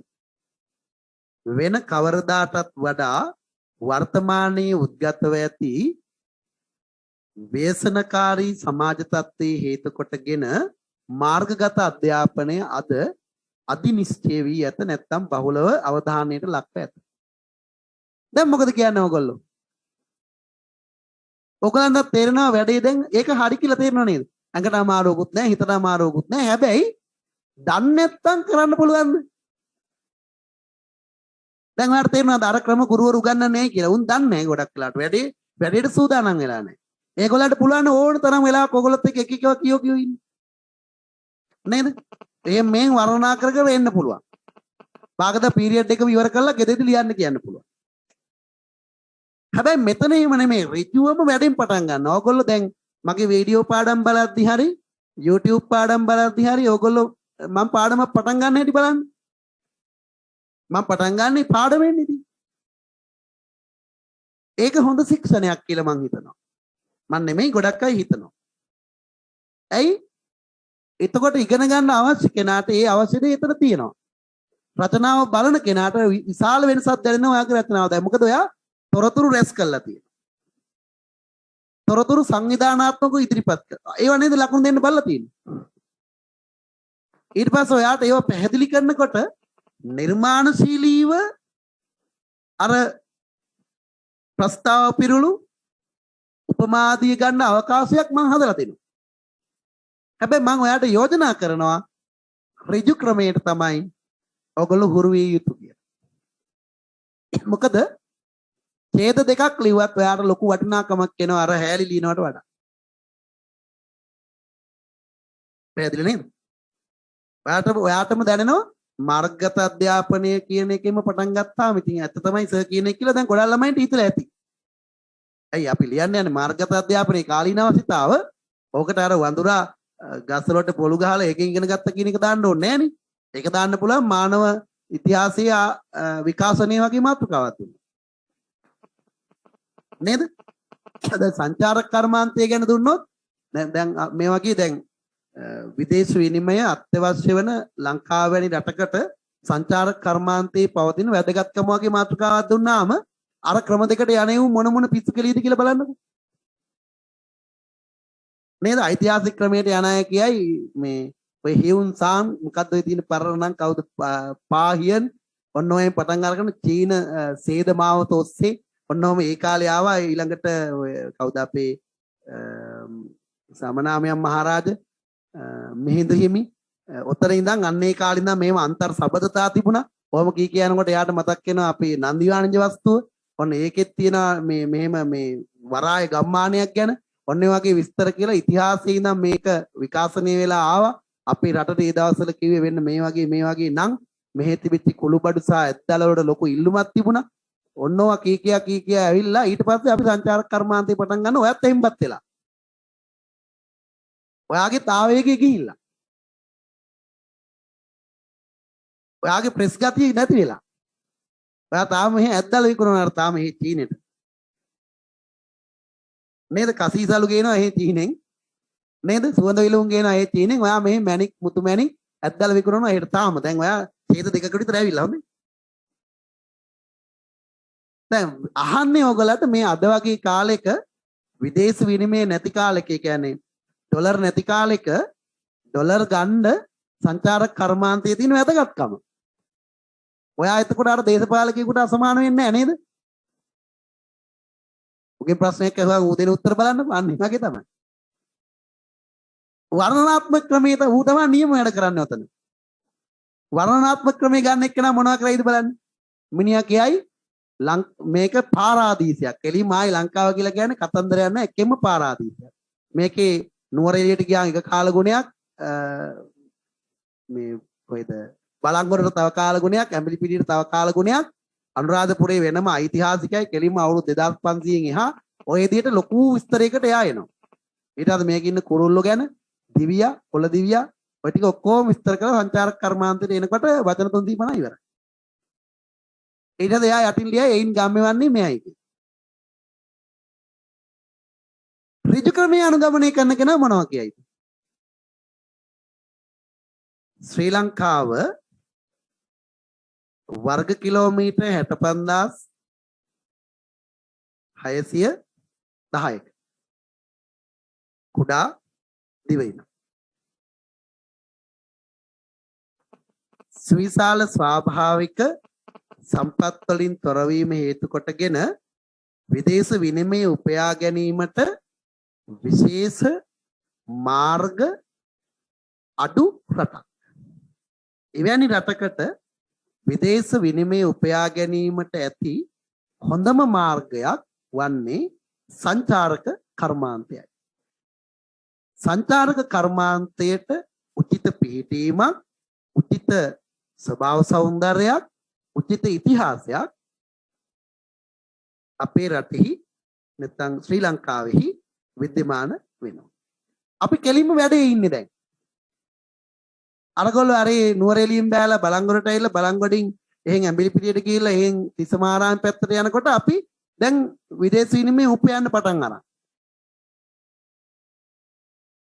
තේරුණාද? ඍජු ක්‍රමය කියලා කියන්නේ හැබැයි අංජලි හරියට ස්ටඩි කලේ නැති ඒකට කරන්න බෑ. අය ඌට බයිලා ගන්න තියෙන්න එපා එක එක ඒවා දැන්. දන්නේ නැතුව ඔයාලට දැන් තේරෙනවද මම කියන එක? පස්සින්දු. දන්නේ නැති වුණා නේද අපි එක එක ඒවා ලියන්න යන්නේ. අපි හරියටම සංචාරක කර්මාන්තය දන්නේ නැහැ. හැබැයි ලියන්නත් ඕනේ. දැන් එයා මොකක් කරයිද කියලා ඔයාලට තේරෙනවද? එයා කරන්නේව තමයි මම කිව්වේ. ආගන්තුක සත්කාර ගැන ලියයි. නේද? සිංහලයාගේ අභිමානය ගැන ලියයි. අර ගල් කණුවක් තියෙනවා, සඳකඩ පහනක් තියෙනවා, ගලේ මල් කොටලා තියෙනවා, ඔන්නව ලියයි. නේද? ඒවා ඇවිල්ලා එක කරුණක්. ඒක තමයි ඔයා කිව්වේ ඓතිහාසික වටිනාකමක් අපේ රටේ තියෙනවා. ස්වභාව ධර්මයේ වටිනාකමක් තියෙනවා. පිහිටීමේ වටිනාකමක් තියෙනවා. අනෙක් රටවල් වලට එන්න පහසුයි. මේ සමස්තය තුළ අපිට විදේශීන් මේ උපයා ගැනීමට තියෙන පහසු ක්‍රමයක් තමයි වාස්සාගත ක්‍රමයක් තමයි විදේශ සංචාරකයන් ආකර්ෂණීය ස්ථානයක් බවට රටපත් කිරීම. එතන ඉස්සරහට ඔයාට යන්න පුළුවන්. මොකක්ද ඇත්තරම සංචාරක කර්මත්? දැන් ඔයාට කරුණු මම මේ කරුණු දෙනවා ඔයගොල්ලොත් එක්ක මම කතා කළොත් මම හිතනවා මම කලින් අවුරුදු වලත් දැකලා තියෙනවා. කතා කරපුවාම ඔයගොල්ලෝ ලස්සන රචනා ලියනවා ඈ. මත් අපි ටිකක් කළා කතා කරපුවාම. ඇත්තටම මොකද්ද සංචාරක කර්මාන්තය කියන්නේ? ඔයගොල්ලන්ට හිතන විදිහට දැන් සංචාරක කර්මාන්තය කිව්වම අපිට නිකන් මතක් වෙන සුද්දෙක් පොට කාලිටමක් අඳන් යන ඔන්න වගේව. ඒව නෙමෙයි සංචාරක කර්මාන්තය හැදුනාම ඉස්සර මාතෘකා දැක්කම මට මතක් වෙන ඔය ඕගොල්ලෝ ඔය මේ උපදින කාලෙමත් මං හිතන්නේ මම රචනාවෙන් බලලා තියෙනවා ළමයින්ගේ. ඒ දවස්වල ලියන ඔය ඒඩ්ස් හැදෙනවා. සංචාරක කර්මාන්තය ගැන මාතෘකා දීපු ගමන්ම ළමයි ලියන්නේ තේරෙටම ඒඩ්ස් හැදිලා රට විනාශ වෙන සංචාරක කර්මාන්තය. ඒ වෙරළේ නිදාගෙන ඉන්නවලු ඇඳුම් නැතුව ගිහිල්ලා ඉවරයි. ඉතින් සංස්කෘතිය එකෙම ඉවරයි. ඔන්න මේවා තමයි ඒ කාලේ ළමයි ලිව්වේ. ඇත්තටම මොකද සංචාරක කර්මාන්තය කියන්නේ? විදේශ රටවල මුදල් ඒකක අපේ රටේ මුදල් ඒකකවල වටිනාකමට සාපේක්ෂව වැඩි අගයක් ගන්නවා. ඔවුන් ඒ රටවල් වලින් රැගෙන එන මුදල් ඒකක අපේ රට තුළ සංසරණය වීමට සැලැස්වීමේ ක්‍රියාවලිය තමයි සංචාරක කර්මාන්තය කියලා කියන්නේ. තොප්පිය විකුණන එක නෙමෙයි. ඒ තොප්පිය විකුණන එක ඇවිල්ලා අර සංසරණය වීමේ ක්‍රියාවලිය සඳහා අපි පාවිච්චි කරන එක උපක්‍රමයක්. අර බෙලි කටුව විකුණන්නේ. ඒව ඇවිල්ලා පහලින් තියෙන වැඩ. අපේ සංකල්පය තමයි දැන් අංජලි ඔයා ඇමරිකාවෙනේ හරි. ඔයා ඇමරිකාවේ. ඔයාට ගොඩාක් සල්ලි එහෙම තියෙනවා. එතකොට ඔයා සංචාරිකාවක්. ඔයා එහෙන් මෙහෙට එන්නේ ඇමරිකානු ඩොලර් අරගෙන. ඔයා ඩොලර් 100ක් මෙහි අරගෙන ඇවිල්ලා ඒ ඩොලර් 100ම අරගෙන ඩොලර් 80ක් අරගෙන ආපහු යනවා නම් ඔයා ඇමරිකාවට අපේ සංචාරක කර්මාන්තය අසමත්. තේරුණාද? අපි සංචාරක කර්මාන්තය දිනු කරනවා කියන්නේ ඔයා ගෙනාව ඩොලර් 100 මදි වෙලා ඔයා එහෙ තියෙන ඔයාගේ තැන්පත් මුදල් වලින් ප්‍රමාණයක් මෙහි ගෙන්නගෙන ඩොලර් 200ක් විතර මේ රටේ වියදම් කරලා යන්න හිතන විදියට මෙහි ඔයාට ආකර්ෂණීය විදියට ඔයාගේ සතුරට ගැළපෙන විදියට දේවල් සකස් කරලා තැබීමේ ක්‍රියාව. සංචාරක කර්මාන්තයේ දිනු වෙන්නේ ඔයා වියදම් කරන ප්‍රමාණය අනුව. අන්න ඒ විදිහට අපිට පුළුවන් මෙතනට අවශ්‍ය කරන පසුබිම ගොඩනගන්න. පැහැදිලි? ඒ වගේ ඕගොල්ලන්ට දැන් රචනාවකට ප්‍රවේශ වෙනකොට වඩාත්ම සුදුසු ක්‍රමය ඕගොල්ලන්ටම තේරෙනවා. දැන් මම කැමති නිසා ඕගොල්ලෝ කැමති වෙනවා කොහොමත් මම දන්නවා. මම කැමති නිසා ඕගොල්ලෝ කැමති ද ඍජු ක්‍රමයට. නමුත් මම ඕගොල්ලන්ට පොඩි වෙලාවක් දෙන්නම්. තව පොඩි දෙයක් තියෙනවා මෙතන කරන්න. තව එක දෙයක් තියෙනවා මට ඕගොල්ලන්ට කියන්න. ඒක කියන්න කලින් මම ඔයාට විනාඩියක දෙකක වගේ පොඩි වෙලාවක් දෙන්නම්. ඕගොල්ලෝ ඔය මං කිව්ව මාතෘකා විදි තුන ගැන හිතලා ප්‍රවේශ තුන ගැන හිතලා ටිකක් කල්පනා කරලා බලන්න ඔයාට ගැලපෙන්නේ කොයිකද. දැන් ඔයා පුරුදු වෙලා හිටිය විදි තියනවා දැන් සංදීපනේ. මම ඒවා වෙනස් කරන්න නෙමෙයි හදන්නේ. මට පුළුවන් ඔයාට තව විදියකට උදව් කරන්න. ඒකෙදි ඕගොල්ලෝ මට පොඩ්ඩක් ඕගොල්ලෝගේ අදහසක් කියනවා නම් හොඳයි. ඔතනින් දැන් ඕගොල්ලෝ දැන් කැමති වෙන්නේ තුන්වෙනි ක්‍රමයට කියලා මම දන්නවා. මම එහෙමනේ දැන් මේකේ පසුබිම හැදුවේ නේද? හැබැයි ඕගොල්ලන්ගෙත් තියෙනවානේ හැකියාවක්, ලියන විදියක් තියෙනවා නේද? ඒවත් එක්ක ඕගොල්ලන්ට ඔතනින් ක්‍රම දෙකෙන් අනික් දෙකට යන්න බැයිද? යන්න විදියක් ඇත්තෙම නැද්ද? මොකද්ද ඒහා සම්බන්ධිතව ඕගොල්ලන්ට ඇතිවෙන සිතුවිලි කියන එක ගැන පොඩි විමසීමක් කරන්න මම ඕගොල්ලන්ට පොඩි කාලයක් දෙන්නම්. විනාඩියක් දෙකක් වගේ. පොඩ්ඩක් හිතලා බලලා මට කතා කරන්න.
මොකද ඔයගොල්ලගේ අදහස උනේ ඒ ගැන?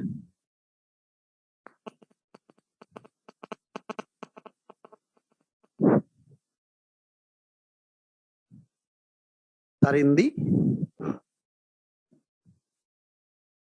ඔව් සර්. මොකද ඔයාලට හිතන විදියට ඍජු ක්‍රමයේ හොඳයි කියලා කොහොමත් හිතෙන්න ඇති. තා මොනාරි අදහස් ආවද? සර් ඔව්.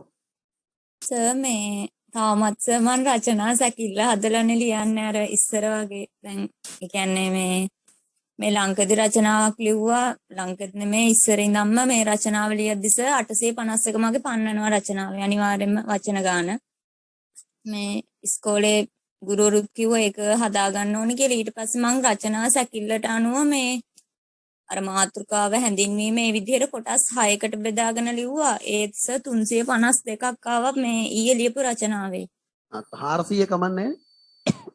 400 මොකක්ද? ඒ සැකිල්ල මේ පාවිච්චි කරලා ඒක ඔව් සැකිල්ල පාවිච්චි කරන්න. නෑ වැරදි නෑ. මම අද ඒ කියන්නේ මම අද ප්‍රවේශය ගැන විතරයිනේ ගත්තේ. සැකිල්ලක් අනිවාර්යෙන් අපිට තියෙන්න ඕනි. ඒක මම්ම කියා දීපු දෙයක් වෙන්නේ නැති. ඔව්. ඔව්. සැකිල්ල ඕනි. ඒකට අපි යන්නේ. මම අද කිව්වේ අද මම මේ කරන්නේ ප්‍රවේශය ගැන. ඔයා වචන 352 කියලා කියන්නේ හොඳ ගාන 400 නේ ගාන. මොකද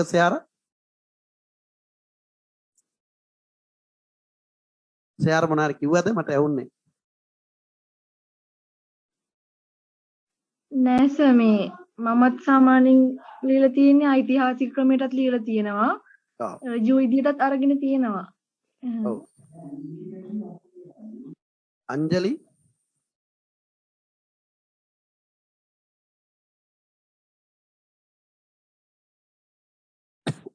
මමත් සර් ඒ දෙකටම ලියලා තියෙනවා ඓතිහාසික ප්‍රවේශයයි වර්ණනාත්මක මම O level කරද්දී නම් මේ වර්ණනාත්මක ප්‍රවේශයටමයි ලිව්වේ. දැන් හිතෙනවා ඍජු ප්‍රවේශය හොඳයි කියලා. ඔව් කියන්න ඔයගොල්ලෝගේ තව අදහස් ප්‍රමෝද්‍ය පසින්දු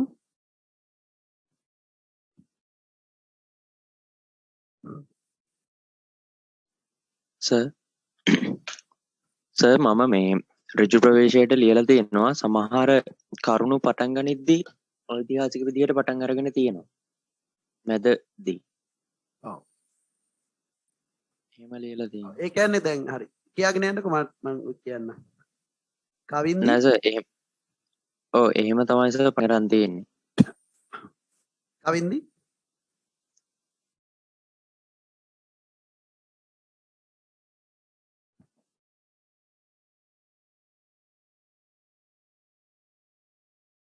संदीपनी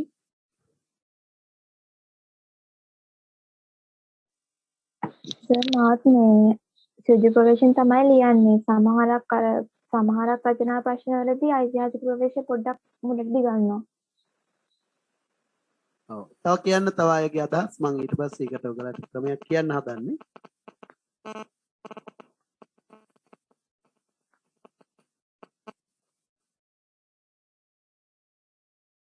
अंजलिका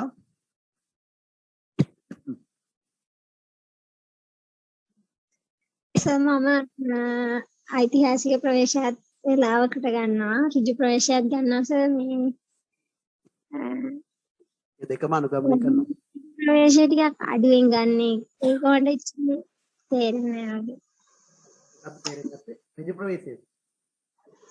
වර්ණනාත්මක ප්‍රවේශය සර්. ඒක නම් අතෑරලා දාන එක තමයි හොඳ. සර් මේ පොඩ්ඩක් අර රචනා සැකිල්ල ගැන පොඩ්ඩක් මේ අර ඒකේ මූලික ටික විතරක් පොඩ්ඩක් කියන්න බැරිද? ඒක දැන් කිව්වොත් මං හිතන්නේ ඔයා ඉගෙන ගත්ත කෙනෙක් වෙන්න ඇති. ඉගෙන ගත්තේ නැති අයට පැටලෙයි මං කෙටියෙන් කිව්වොත්.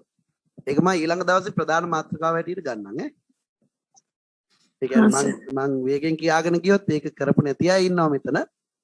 ඒගොල්ලන්ට ඒකට අවබෝධය නැති වෙයි. සහ ඒගොල්ලෝ වැරදි දේවල් හිතන්න පුළුවන්, තේරුම් ගන්න පුළුවන්. හා සර්. මොකද අපි ඒකෙදි ලොකු විධිමත් සැකිල්ලක් හදලා දීලා තියෙනවා මම ඔයගලට. එතනින් ඕනෙම කෙනෙකුට වචන 350න් එහාට එන්න පුළුවන්. 400ට පහළට එන්න පුළුවන්. ඒක මම ඔයගලට හැමෝටම කතා කරන්නනේ. මේ වෙලාවේදී දැන් හරි ඒ අනුව ඔයගොල්ලෝගේ අත්දැකීම් ගත්තාම අපිට සමහර විට ඒ ප්‍රවේශය සකසා ගැනීමේදී ඒ ප්‍රවේශයට අදාළව විශේෂ සැලකිල්ලක් දැක්වීමට ඍජු ක්‍රමය හුරු වීම තමයි ඔයගොල්ලෝගේ වචන 250 350 කියන සීමාවට වැදගත්ම දේ. හැබැයි ඇතැම් විට මාතෘකාවේ ස්වභාවය ගත්තාම මාතෘකාවේ ස්වභාවය අනුව අපිට සමහර විට ඓතිහාසික ක්‍රමයකට ප්‍රවේශය ගන්න සිද්ධ වෙන්න ඉඩ තියෙනවා. හරිද? හැබැයි එතනදී අපි දැනගන්න ඕනි ඉතිහාසයේහි ලග්න නොවි මේ මොහොත වෙත එන්න. ඒක අර අපේ සැලසුමට සම්බන්ධ දෙයක්. ඉතිහාසයේ ලග්න වෙනවා කියලා කියන්නේ ඒ ඉතිහාසයේහි අපි දිගටම රැඳී නැතුව වාක්‍යයකින් හෝ දෙකකින් ඉක්මනට අපි එන්න ඕනි මේ වෙලාවේ ඇයි මේ මාතෘකාව දුන්නේ කියන තැනට. ඇයි මේ වෙලාවේ දෙන්නේ මේ මාර්ගගත අධ්‍යාපනය? ඇයි මේ වෙලාවේ දෙන්නේ මේ කායික රෝග ගැන? ඇයි මේ වෙලාවේ දෙන්නේ ළමයින්ගේ මානසිකත්වයයි ක්‍රීඩාවයි අතර තියෙන සම්බන්ධය ගැන? ඇයි මේ වෙලාවේ දුන්නේ කියන එක තමයි ඉන්නේ වැදගත් වෙන්නේ. එතෙන්ට එන්න ගොඩක් කාලය ගන්න එපා ඓතිහාසික ක්‍රමී පාවිච්චි කළා. ඒ වගේම ඔයගොල්ලෝ දැන් අර පසුබිම් කිව්වා වගේ දැන් රචනාව ලියාගෙන යද්දී මගේ සැලසුමේ මම එක තැනක් ඔයගොල්ලන්ට දෙනවා මේ ප්‍රශ්නයේ නැත්තම් මේ ගැටලුවේ විකාශනය කියන එක. ඒ කියන්නේ මේක දැන් එක පාරට ආරම්භ වෙච්ච දේ දැන් ඒක වෙන්නේ රචනා මාතෘකාව අනුව අපි තෝරගන්නේ. එක පාරට පටන් ගත්ත දෙයක්ද මේක? එහෙම නැත්තම් මේකේ ක්‍රමික විකාශනයක් තියෙනවා. අන්න ඒක අපි තුන්වෙනි ඡේද විතර වගේ සලකා බලන කාරණාවක්. එතනදී අපිට පොඩ්ඩක් ඓතිහාසික පැත්තට යන්න පුළුවන්. ඒ කියන්නේ අංජලි ඔයගොල්ලෝගේ දැනුම ප්‍රකාශ කිරීමට අවශ්‍ය කරන අවකාශය අපි රචනාවාසී හදා ගන්න ඕනේ. හරිද? ඒක සුදුසුම තැන ප්‍රකාශ කිරීම තමයි හොඳම රචනාව. මොකද එතකොට මාතෘකාවේ පළවෙනි ඡේදයේ කියවනකොටම ඕනි කෙනෙකුට තේරෙනවා ඍජු ක්‍රමයේදී ඔයා වැඩේට බහැලා තියෙන්නේ අධ්‍යයනය කළා කියලා. මොකද අධ්‍යයනය නොකළ ඕනි කෙනෙකුට වර්ණනා කරන්න පුළුවන්. මාතෘකාව ගැන විශේෂයෙන් නොසිතපු ඕනි කෙනෙකුට ඉතිහාසය ගැන මොනවා හරි ලියන්න පුළුවන්. හැබැයි ඍජු ක්‍රමයෙන් පටන් ගන්න පුළුවන් හරියටම නිශ්චිතව දන්න කෙනාට විතරයි. එතකොට හරියටම නිශ්චිතව දන්න කෙනා බවට ඕගොල්ලන් පත්වීම තමයි මෙතන තියෙන ඊටාම අත්‍යවශ්‍ය කාරණේ වෙන්නේ. හරි එතකොට ඕගොල්ලන්ට වර්ණනා ගත්තොත් ඒ වර්ණනාවල යම්කිසි ශක්‍යතාවක් තියන අයට උපක්‍රමශීලීව රචනාව අභ්‍යන්තරයේදී ඒකටත් අවකාශ සලස ගන්න පුළුවන්. හැබැයි ඒක අර පිළිලයක් වගේ වුණොත් නරකයි. ඒ කියන්නේ වාගේ රචනාව විනාශ කරන තරමට වර්ණනාවට ඇබ්බැහි වීම සුදුසු නෑ. ඒ අනුව අපිට ප්‍රවේශ තුනක් තියෙනවා. ඒ ප්‍රවේශ තුන කියලා කියන්නේ කරුණු ඉදිරිපත් කිරීමේ ක්‍රම තුනක් කියලා දැන් තේරුණාද? කරුණු ඉදිරිපත් කිරීමේ ක්‍රම තුනක්.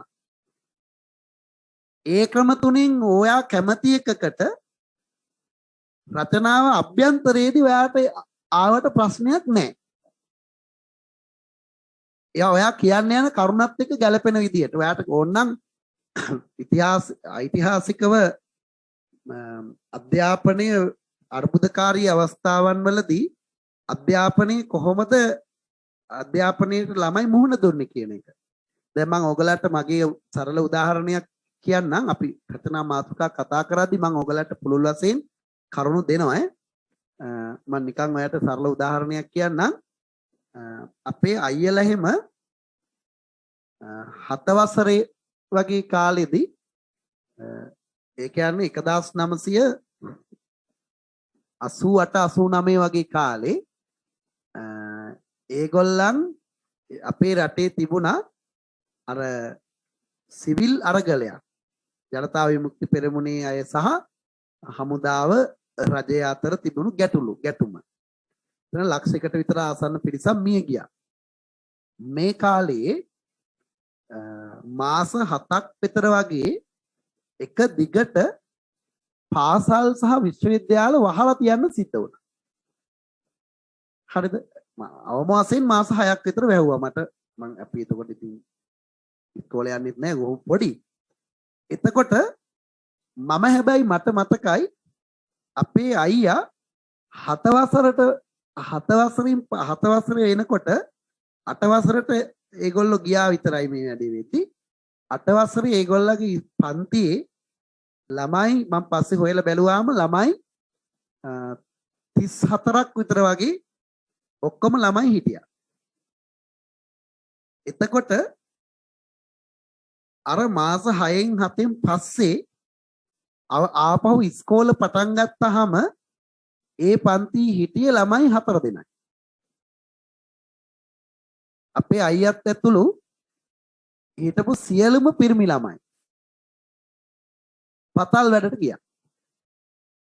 ඒගොල්ලගේ අධ්‍යාපනය 8 වසරට ඇවිල්ලා නතර වුණා. සමහර ගෑනු ළමයි 9 10 වසර වෙනකොටම පැනලා ගියා හොරේ. කසාද බැඳලා. වැඩි වියපත් වෙන්න විතරයි ඕන වෙලා තිබුණේ. ඒක වෙච්ච ගමන්ම තිව්වා. සමහර අය ගෙදර නතර වුණා වැඩ කරන්න. ඒ කියන්නේ අම්මට උදව් කරන්න. මොකද පොඩි ළමයි ගෙදර හිටියා. ඒ ළමයිව බලා ගන්න අක්කට ගෙදර ඉන්න උනා. ඇයි අක්කා මාස 6ක් බලාගත්තනේ. අක්කට දැන් ප්‍රැක්ටිස්. බබාලා බලා ගන්න. එයා යන්නෙත් නෑ ඉස්කෝලේ. එතකොට මම ඔයාට මේක කිව්වේ මේ කාලවකවානුවේදී අඛණ්ඩව අධ්‍යාපනය ගෙන යන්න මෙවැනි මාධ්‍යයක් ඒ කාලේ තිබුණේ නැහැ. ඒ කාලේ සාමාන්‍යයෙන් ජංගම දුරකථන කියලා જાතියක් නැහැ ලංකාවේ. එතකොට මාර්ගගත අධ්‍යාපනය කියලා ඔන්ලයින් කියලා මාතෘකාවක්වත් නැහැ. ඒ කේචා තිලකෙම ඊටත් ගොඩක් කලින් පටන් ගන්න තිබුණා. ඒකට කියන්නේ තැපැල් මාර්ගික අධ්‍යාපනය. ලියුමක් එවනවා උත්තරේ දාලා. එතකොට ඔයා හිතන්න වර්තමානයේ දැන් අවුරුදු 1මාරක් කොහොම හරි අඛණ්ඩව මේ වැඩේ අරගෙන යනවා මාර්ගගත අධ්‍යාපනයත් එක්ක. හැලිච්චේ ඉන්නවා. මගේ පන්ති වලත් ඉන්නවා මම දන්නවා. ඔයගලගේ යාළුවොත් ඇති. උමනාව නැති අයත් ඉන්නවා. නේද? නමුත් අවුරුදු 1මාරක් අස්සේ අඛණ්ඩව ලංකාවේ අධ්‍යාපනය ගිහිල්ලා තියෙනවා. අර විභාගයක් අල්ලලා ස්ට්‍රයික් කරන එක නම් හොඳ වැඩක් නෙමෙයි ඉස්කෝල ගුරුවරු. ඒක නරක දෙයක්. අපි කැමති ගුරුවරුන්ගේ පඩි වැඩි වෙන්න ඕනි කියන එක අපි කවුරුත් අදහස් කරන දෙයක්.